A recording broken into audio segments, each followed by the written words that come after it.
America Meditating Radio Show, we collect wisdom, inspire each other, and empower hearts 24/7. Hi, I'm Sister Jenna.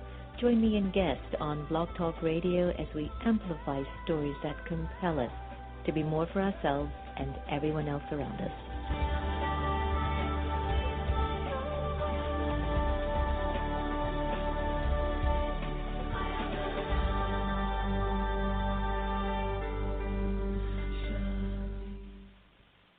The Azar Foundation for Children of the World is an organization aimed to support women and children in need across the globe. We believe in empowering lives, strengthening minds, and providing programs that enrich health and education. The Azar Foundation was founded in 2003 and has been serving the world ever since. Visit us at our website at www.azar4children.org. That's www.azar4children.org to find out more information about our endeavors and join our mailing list.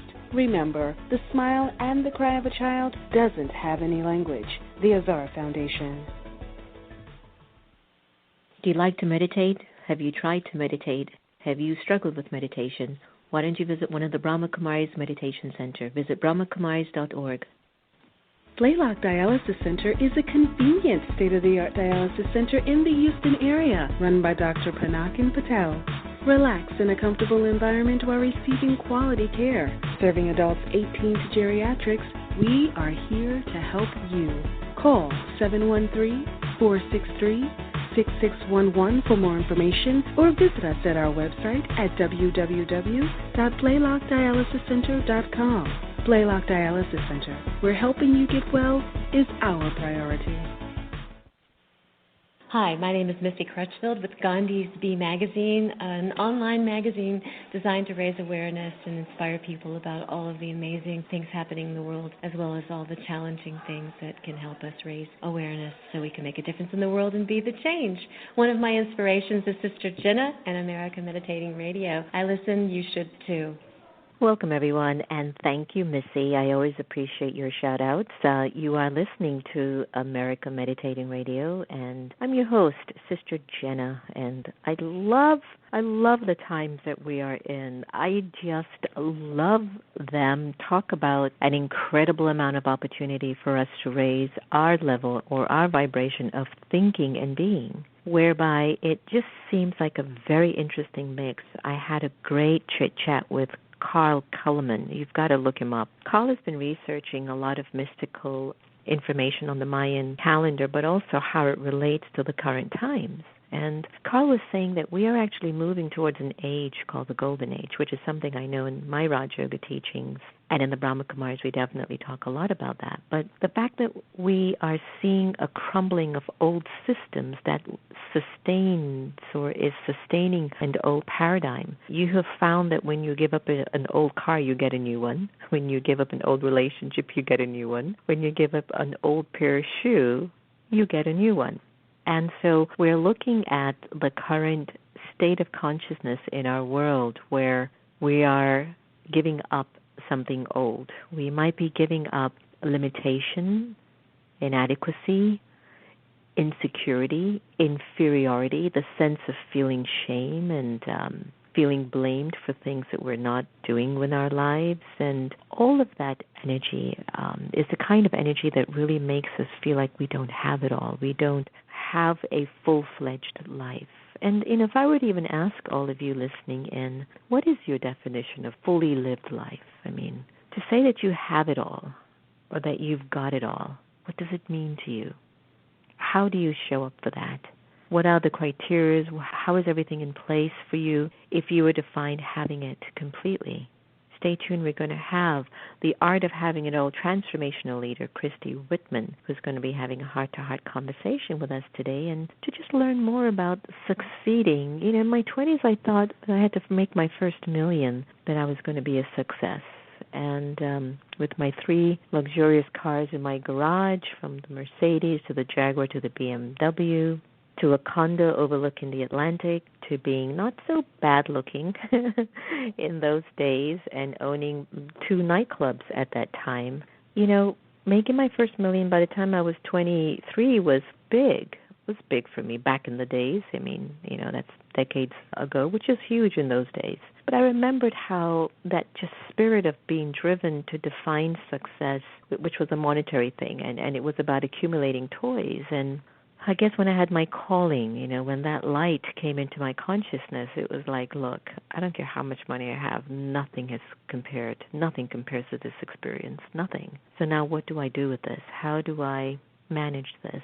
It was great that I had parents who were on the spiritual path and a wonderful, wonderful community of yogi friends, and one of them who are still alive today, Daddy Janki at 100 plus, who continues to be a resource for me to turn to if I'm ever in a perplexed situation, whether it's physical or just even ethereal, so to speak. But I'd like us to really revisit the whole consciousness of success and having it all. Is it really about the almighty dollar bill? We're seeing a person who's running for president who's worth billions as far as we know. We haven't seen the tax report yet, but I mean, is that the way that we want to be as a person? And I'm not saying anything is bad with him. I'm just saying, is this our definition that when you do have a lot of abundance economically and monetarily, that this is the kind of character trait that also comes with that? Warren Buffett has a lot of money, but his personality is different. So is Mark Zuckerberg, and so are other people. I mean, it's a choice that we make. Do we have it all on the level of the spirit and the physical? Stay tuned. We're going to explore that conversation with Christy in a short while. But before I get Christy on the air, I'd like us to do what we do best, and that is to meditate, because that grounds us and that puts us in a space of finding out who we are. So take a deep breath, and from my letting go track from off the grid into the heart, I request you to just breathe deeply. Inhale.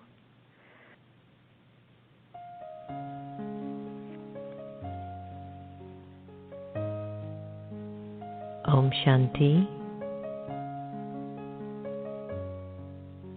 The time that we choose to be aware doesn't necessarily require me to just sit and meditate. But even while I walk and move around, I can be in a meditative awareness, which is awareness of the soul, the original, eternal, imperishable being of light. For a little while, I'd like to invite you to be present, to be here, and to be now. Allow your mind to settle in the moment, to relax.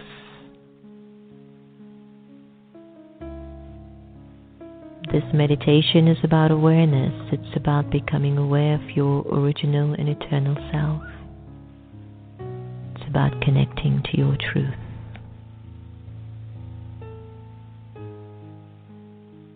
Let go of your name.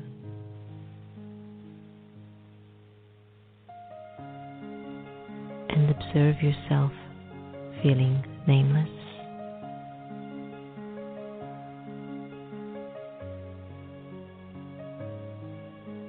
Let go of your gender, to discontinue thinking you're a man or a woman. Let it go and observe how you would feel walking around without a gender. Let go of the role that you play and let go of the titles that you own. Observe how you're feeling as you are gradually letting go.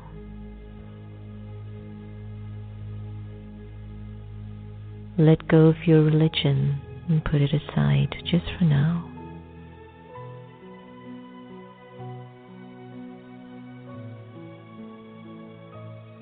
And let go of your nationality and even the language that you're accustomed to.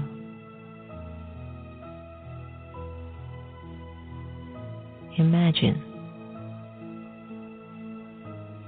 You have no name, gender, role, title, religion, nationality, or even a language.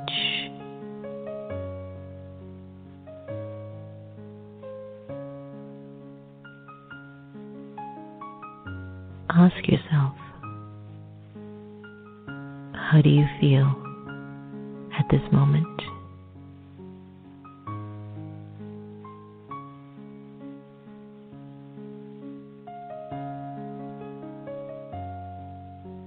And in this feeling,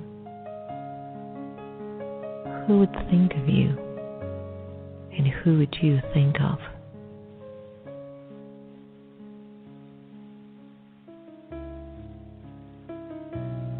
The Supreme Soul would think of you,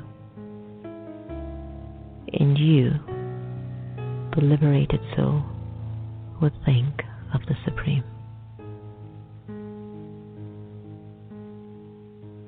In this state of absolute freedom, I am truly who I am. A free, peaceful, pure, immortal, and eternal soul.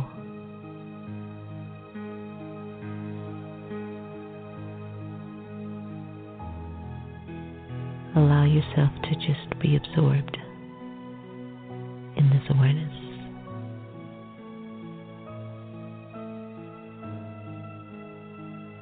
At this time.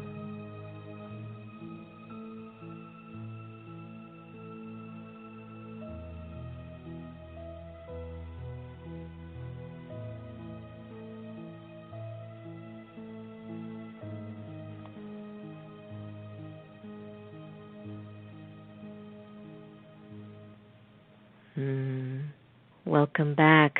I'd like to definitely take this time to welcome Christy Whitman.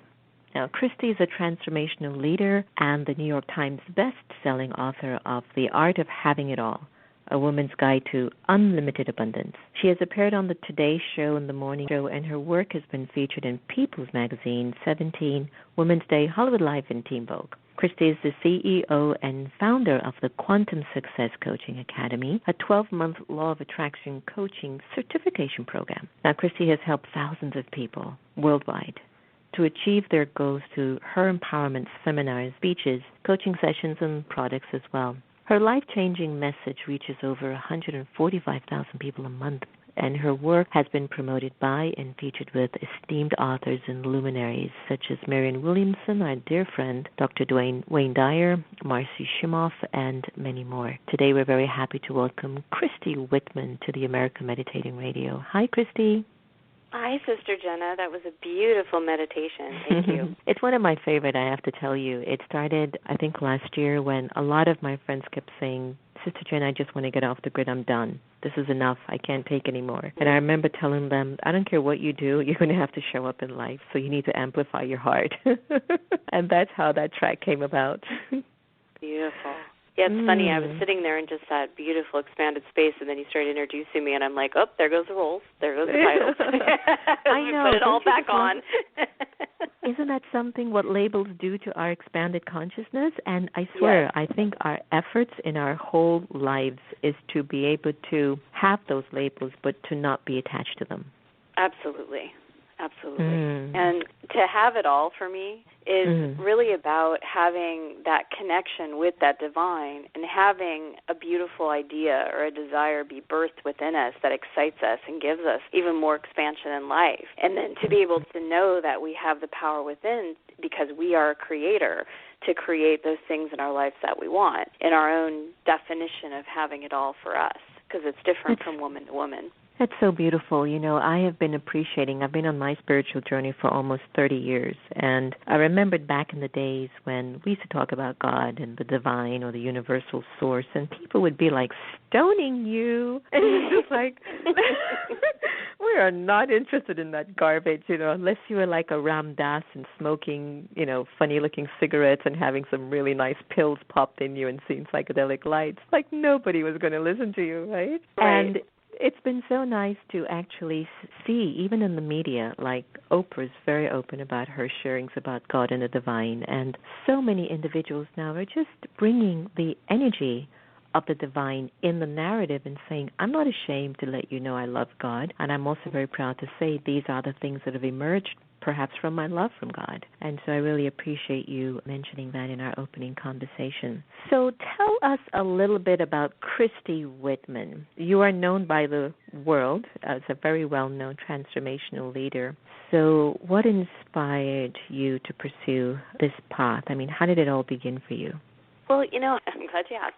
About 20 years ago, I found myself really in that space of, okay, I've got everything that I was told I was supposed to have. I've got money, I've got career success, I've got my tiny little body, but nothing was fulfilling me. And I returned back to the kind of the quote-unquote spirituality that I knew was more religious than spirituality, and I tried to go back to my roots of being Catholic and going to the Catholic Church and, sitting in the church, and not to say anything bad or good or indifferent about the Catholic Church. For me, I would sit there and go, okay, I'm not connecting, and I feel lost. And, it is in those times when you really get serious and do a prayer where it's like, I want more. I want to feel that I matter. I want to feel that my connection there's something bigger here than just making money or having the success. And it was during that time where I had a transition moving from Chicago to California, and I met a meditation teacher. And she started talking to me about universal laws and how our thoughts create our realities and going within. And I learned how to meditate and connect to something that was so different than the I that I actually knew. So I started practicing more and more meditation and really seeing my life change before my eyes. And about 5 years in of practicing this and seeing my life change, and the kind of men that I dated, was very different, and everything was just different. Things were more effortless, and at the same time, my sister had committed suicide. So thank God I had that spiritual approach to help me get through that. But it was about 5 years in practicing this, I had my first book, Perfect Pictures, literally come through me, and I saw the cover in a meditation. And that night I woke up at 1:05 in the morning with this voice just inside my head reading me basically the book. And so I got up and wrote everything down that I was hearing. And for 7 nights at 1:05 in the morning, that voice woke me up, was just giving me the next sentence, the next paragraph, the next chapter. And I got the book published. But once my family and friends had bought the book, which really weren't my ideal client to be reading the book, I went and started speaking in spiritual bookstores and, like New Thought churches, and people started asking me, do you coach? And at the time, I had no idea there was this whole profession called life coaching, and started telling people, just call me on the phone, I'll help walk you through meditations and, help you through. And all these people started having these remarkable healings and these remarkable shifts in their life, and I loved it. So I went for a life of becoming a personal coach and a life coach, and still working in corporate America. But here I find myself 20 years later, and that's what I do for a living. I help people achieve their dreams and their goals and their ideals and manifest what they want and learn about the universal laws. And, that's how it all started, my own quest for knowing and having the knowledge myself, and just teaching people what I've done to change my life. Well, I know what it's like when that illumination happens. And we all know how that really changes the course of our lives. Is it the same now for you? Like, how does it feel now? Here I am 20-something years later in my journey, and where I'm sitting inside of myself is like, wow, I got it. I've got to just keep my thinking and my thoughts in a right place. That's my responsibility to myself. And it's not that I have those same, amazing mystical experience that I did when it was cracking open my heart shell of identity. But now it's like this very smooth sailing, very consistent flow with a little bit of, waves and storms ever so often, which is normal. But then I always find myself going back deep within and just knowing that it's my thoughts that have everything to do with the way that I'm feeling. So the point of my question is it the same for you now, even 20-something years later? Like, how are you feeling from that point? I mean, how does it all work for you? I always love to ask this question because it's personal.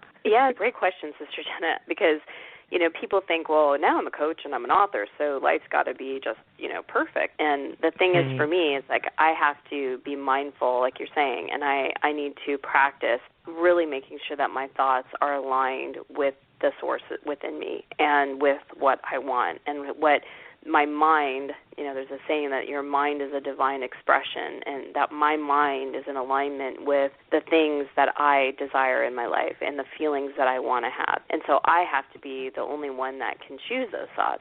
So I have to be mindful of that. And I also practice, if I do have something that happens, that is unpleasant, or what I like to call contrast, so something that is unwanted happens, to be able to know that I have the opportunity to choose how I'm going to view the situation and also the emotions that I'm going to feel. So that really is where I'm at, and it feels so good to know that I don't have to go just to the thing that I grew up with and learned was immediately go to anger. So if someone wrongs you, go to anger. If someone, offends you in some way, anger. If someone cuts you off in traffic, anger. It's just a go-to, that was the go-to emotion, and like a bullet coming out of a gun, there was just even no stopping it. Now, if something happens, I'm able to say, okay, I can choose to be angry about that, or I can choose to look at it a different way, and knowing that whatever I choose is going to affect me. And I'm able to stop before I choose that emotion and then know that, I choose to look at this in a different way. And it really is a difference in life. I mean, before I was so addicted to drama, as most people are, and would go get so sucked into the drama that when it became smooth sailing, as you were saying, it almost was like, wait a minute, it's kind of boring. Like, where's the drama? Because I was so addicted to that drama. But I had to retrain myself to, get used to the calm and the flow, because it actually does feel better than always having to clean up the drama. So now, after years of practicing this, I still have to practice it because I'm a human being. Right. And, but it's a lot easier than it used to be. It is, and it's less stressful because we have this habit, because we've been under this patriarchal conditioning and this hierarchical conditioning of, the sage on the stage knows all the answers and I'm inadequate, so teach me. And then here it is that nobody actually acknowledged that the sage wasn't always on the stage. The sage was also looking for his or her own jewels to figure out who she is. And I remembered when I had my own realization, like, oh my God, I'm not perfect. Oh no, what happened? And I just remembered how more relaxing it became as a spiritual leader, that, look, do not look at me for all of your answers, but look and walk with me as we find our answers together. Yes, I do have some more tools maybe that you do, and I'm more than happy to share them with you, but honestly, we're in this together, and we come from the same source, and we're going to return to the same source. So I find that, like, diffusing that sort of pump me up mentality happened for me about maybe 15, 17 years ago, where I just said, this is not what this is about. I don't need to let people think I'm really that great. And Christy, I can tell you with what my bio date is and all that I've done, don't even mention 90% of it. It's not important. I just want to know you. I just want to understand human consciousness. I want love and God's love to accumulate so much in my consciousness that I'm clean as a person. So I so get that. I want to talk about your book, The Art of Having It All, and I know you've shared a little bit about it, but, how did the book come about, this one in particular? The one with your sister's, suicide, unfortunately, emerged, but how did The Art of Having It All emerge, and what did you learn from it after you were finished writing it? Oh, it was such a great process. I actually was at a publicity summit promoting another book, and I walked up to a woman that was, she was a freelance writer for New York Magazine, and I went up to her and I thought, oh, I've got the greatest pitch, and I said, what do all New York women want? And she said, what? And I said, they want it all. And she said something to me that just blew me away, because it's so not in the realm of the people that I associate with, in the realm of consciousness that I have. She said, women can't have it all. And I said, excuse me? And she said, women can't have it all. Women are overworked, overwhelmed. They're trying to be everything to everyone, and they just can't have it all. Do you know anybody that has it all? And I said, yeah, I do. And I know many people that do. And I said, I looked at each aspect of my life. I said, I have health in my body. I feel good about how I look. I've got a wonderful husband that loves me, that I love. I've got 2 really healthy, wonderful kids, got a great business. She was like, ugh. And she was just like disgusted. And she handed me back my information. She goes, I won't be needing this because women can't have it all. And I looked at her and I said, and therein lies the problem. Because we create from our beliefs. I mean, our beliefs literally will filter everything that we manifest in our lives or think that we can or can't. And so that just got me. I mean, the spirit within me was so fiery. And I went back to my room and just started writing. And I wrote for like 2 weeks straight and just continued to write and write and write. And what came to me is that, how do you know what my having it all looks like? Who decided that this is what having it all looks like? I mean, we are all individuals that get to decide for ourselves what excites us, what lights us up, what gives us movement in life. And for my girlfriend, Dawn, I wrote about her in my book. She's been with the same man for 25 years. They're not married. They don't have kids. And she has her career. And to her, she feels in her life that she has it all. I've got other friends that are married. They don't have children. They're very invested in their career because what they do gives them life, and they're passionate about it. They're in service. To them, that's having it all.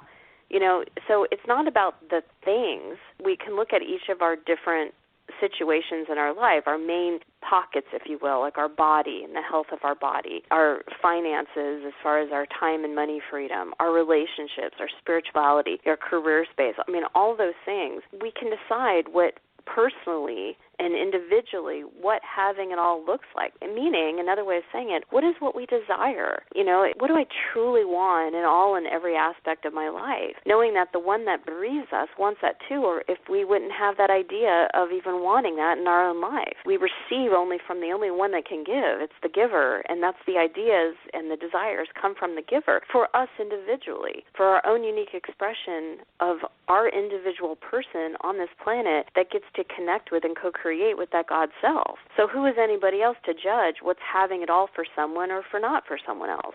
So having it all is really having, for me, and bottom line, is having access to that God self within, knowing that the one that breathes us, that gave us life, the only one that can give us anything anyway, is moving through us, and we are a co-creative partner with that part of us, and we can have what we want in our lives and have that fulfillment, have that joy. And to me, that's what having it all is. I love that. A friend of ours, Ingrid Vanderveld, started Empower a Billion Women, and it's been an interesting experience for her because a lot of women are not believing that they can empower themselves economically. They're still under the conditioning that they need a man to complete them or a man to help them with their finance, versus they actually have a lot of skills and a lot of tools that can actually amplify their sense of physical worth. And I want to bring Oprah to the table. And you look at somebody like her, if she was ever told that she can't make it, can you imagine what the world would be like today without an Oprah Winfrey? Exactly. So I know that in your work you advocate a 180-degree shift from the way most of us really are approaching happiness. And I would love for you to tell us a little bit more because, I've traveled to over 95 countries, Christy. I've been there. And I can't begin to tell you that some of the poorest neighborhoods and poorest countries that I visited and been in the villages and meeting the kids and the families with very little, I see a spark in their eyes. And I come back home to America and I see a lot, and I see a lot of waste and a lot of consumerism and a lot of boldness of how much they have, but that spark that shows in our eyes that the soul is happy with just being itself, spirit, or a child of God. I almost sometimes have to hunt for that energy in our brothers and sisters in this land. Could you tell us about that? How you have come to approach happiness, and what is happiness? Yeah, well, that's a great question. I mean, for me, happiness is an inside job. I think many of us are trained as a kid that in order for me to be happy, I need to make everybody else happy. I need to make sure mommy and daddy are happy. I need to make sure that I don't do this or that because then, they won't be happy. So we're really conditioned that happiness is outside of ourselves. If all the conditions, meaning mommy and daddy, siblings, everybody's happy, then I can be happy. And so we're always looking outside of ourselves for some kind of, okay, can I be happy now? Do I have enough money? Can I then be happy? Do I have the man? Do I have the mansion? Do I have the car? Can I then be happy? We put this definition of happiness outside of ourselves, that when I lose the weight, then I'll be happy. And happiness is a choice that we make inside of ourselves. It's a choice to just connect with that innermost part of us that always is joyful, that always is happy. It really is a choice, and we can be happy no matter what conditions, circumstances,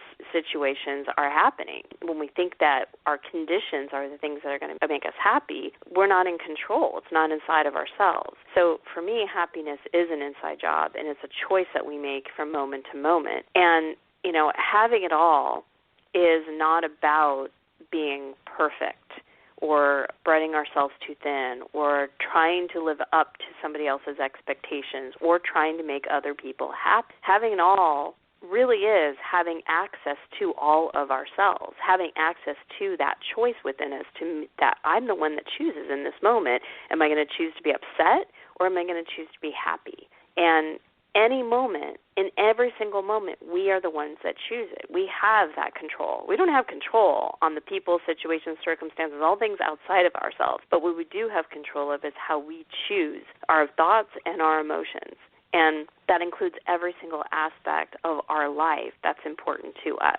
So it's knowing that we're told, right, don't be selfish. Don't, think of others before you think of yourself and all that. And there's a point to that. But I think we've gotten so extreme in that we've left ourselves to worry about everybody else and make sure everything else is good, that we completely disconnected from ourselves. And when you go back within yourself and you connect with who you are and the divine within you, and you actually do know that you can choose your thoughts and that your thoughts do create your reality and that you can choose the emotions that you have, that's when life gets really, really good, because you are connected to yourself as a spirit and as a body. And from that place, when you're really connected and you're connected to your love, you have so much to give to those that you care about. You attract so much more than you ever thought possible, because instead of trying to go out and get success or trying to go out and get happy, you're happy and things are naturally drawn to you. I hear you. And it's interesting why we struggle with the power of choice, because when it comes on to elevating ourselves better, I don't know why. I mean, we tend to struggle with making the choices that elevate consciousness. And what that always defines for me is the weight of average consciousness that we're living with. I was in L.A., it was a whirlwind. I was in L.A., I was in London shortly after that, and then I'm in a spiritual good high season. You have your seasons, and I'm in a very good season right now. So I come back and I hear my dad's in a coma, and I'm actually receiving that at the same level that I'm feeling. And I'm going, Dad, it's okay. I'm sending you lots of good wishes. Told my friends around the world, I believe in prayer and your good wishes. Please send the spirit some peace. I won't be able to get there until so-and-so, because I'm, traveling from London and so on. So I'm going to see him tomorrow to pull the life support system from him, because they're waiting on me to get there. He's in Florida. And it's interesting, as I sit with that on my Facebook sharing, I said, as much spiritual wisdom as someone might carry, no one really knows what impact consciousness will have when you are really in the midst of a specific scene that could be life-transforming, right? And so I wonder if when we are encountering so many interesting scenes in life, that we're not aware that happiness is like a natural language of the spirit.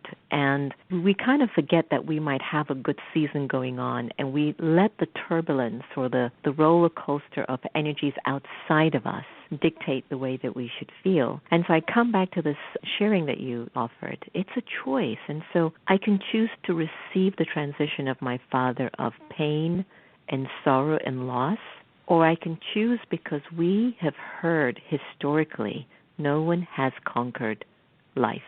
I mean, we are immortal as spirit, but not immortal as a body. Right. And so if I'm spiritually grounded and I have learned what I've learned on all of these years, then I'm aware that the process has to happen. But what keeps me curious, Christy, is I wonder what's going to happen in consciousness when I'm there at that moment. And so I'm still open to the process, and I just thought that I'm going to take with me tomorrow the power of choice, but not forcing my power to choose intellectually that I have the answer and this is the way I should choose how I encounter this scene, but that based on what I'm feeling when I'm in the scene, I'm going to embrace it and then choose what's the better choice here in order to help my whole family and my father's soul to transition, because he's the only boy out of 9 girls, so he was spoiled rotten.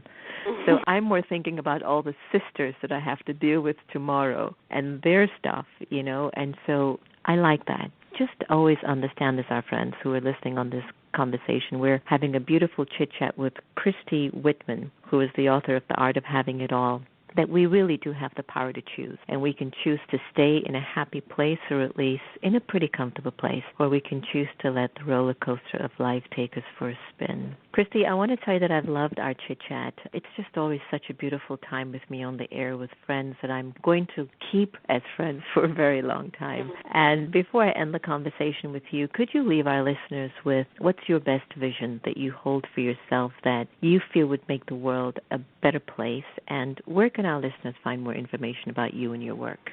Absolutely. And just before I do that, I just want to say my heart and my love and my light goes out to you for what your journey is about to be in the next couple of days. And, we have to, obviously, in situations like that, recognize that we are also human, and the emotions that do come up of sorrow or loss, we have to allow ourselves to be the human being that we are, too. So my heart goes out to you, Sister Jenna, for that. And the vision that I hold is that I can stay really, truly in a space of service to the one, and that I can continue to let all of the stuff that impedes that, become aware of it so I can let it go, and that the voice that's supposed to come through me and help those to return back to themselves in the space of service and source, that I can do the best job that I can. So that's truly my vision, is that I can stay connected to my service more often and in greater degree, more and more each day. And beautiful. Thank you. That feels good. And, they can go to ChristyWhitman.com, and I have different webinars that they can learn about lack and abundance and all sorts of different things to return them back to the truth of who they are. Christy, I want to thank you for joining us on the air today. It was very touching, and I'm going to keep wishing you continued success in everything that you do. Thank you, Sister Jenna. I appreciate that. You're doing wonderful work. Thank you. Take good care. Bye-bye. Thank you. Bye. Well, I hope you enjoyed our chit-chat with Christy Whitman as much as I did, and please do go to her website, ChristyWhitman.com, for any further information or the art of having it all. So we have the power to choose how we want to do it. You can have the best body, money, great husband, white picket fence, house, and puppy, all of that good stuff. But at the end of the day, how are you as a person on the inside? That's the key. Thank you so much for joining us on America Meditating Radio. Remember, no one can take away your happiness unless you give them permission. And we are here to love each other the same. So let's begin to do that. I'm going to end with I'll Be Waiting from Bliss. Take care, everyone.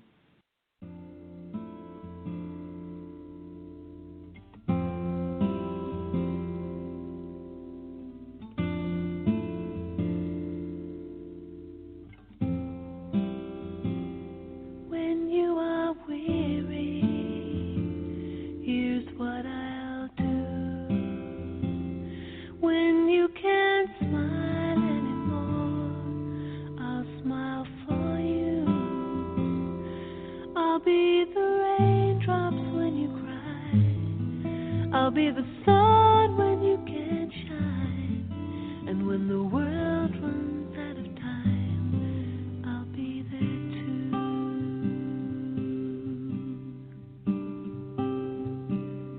Too many people, too blind to see, too many roller coaster rides won't set you free. So chase the rainbow, chase the high, become the brightest in the sky. But when the world runs out of time, you'll come to me.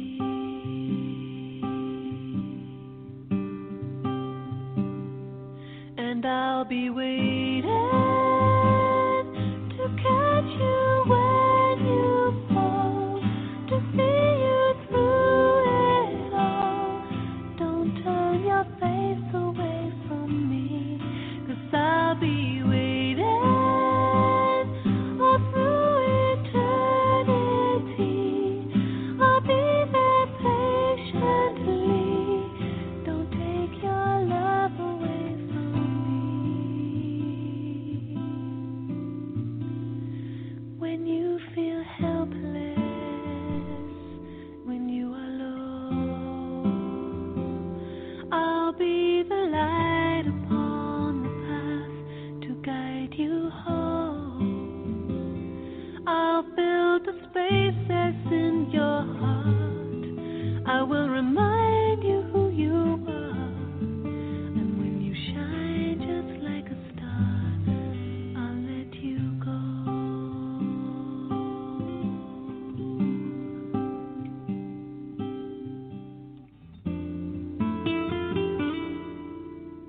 I'll be the sun